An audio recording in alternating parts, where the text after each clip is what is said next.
My name's Peter Randall-Page. I'm a sculptor and I'm based in the southwest of England in the county of Devon, and I'm over here to install a sculpture for the University of Iowa. The piece that I've made for the university is in a way the latest in a series of works that I've made based on combining a random element with a very structured element. In this case, the random element is the actual naturally eroded boulder itself. The boulder comes from Cornwall in the southwest of England. It's a naturally eroded stone, and I, broadly speaking, accepted that as a given, the natural shape of the stone. Then I've set myself some very simple rules to work with, and the rules in this case are that there's a raised ridge over the entire surface, covers the entire surface of the stone underneath as well, and that is one continuous line. So if you were able to pick the sculpture up and follow that line around, you'd get back to the beginning. It's one continuous line, and the grooves can end and they can meet in threes, and if you use that system you can go on without repeating yourself indefinitely.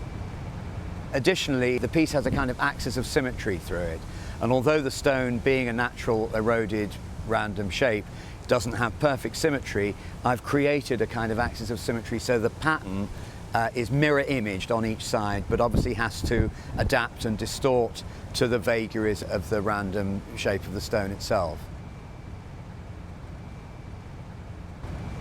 The beginning of the process, I suppose, is actually choosing my stone, and then really it's a matter of me familiarising myself with this shape that I've found, turning it over, drawing on it, seeing where there's a natural sort of axis of symmetry through it, and then starting off with charcoal, drawing my lines onto the surface, and then as I'm sure about what I want, painting them on, and then starting to carve into the stone itself. My hope is that people will just find the combination of the naturalness of the stone and the complexity of the pattern and the playfulness of the design that I've done. I hope they'll be able to appreciate that on a really straightforward gut level.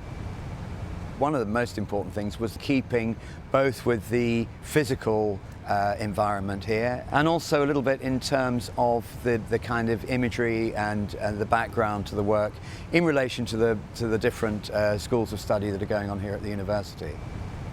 I've always felt that it's incredibly important to have the right object in the right place. You can have a wonderful sculpture in the wrong place and it doesn't work. You can have a wonderful place with the wrong sculpture and it doesn't work.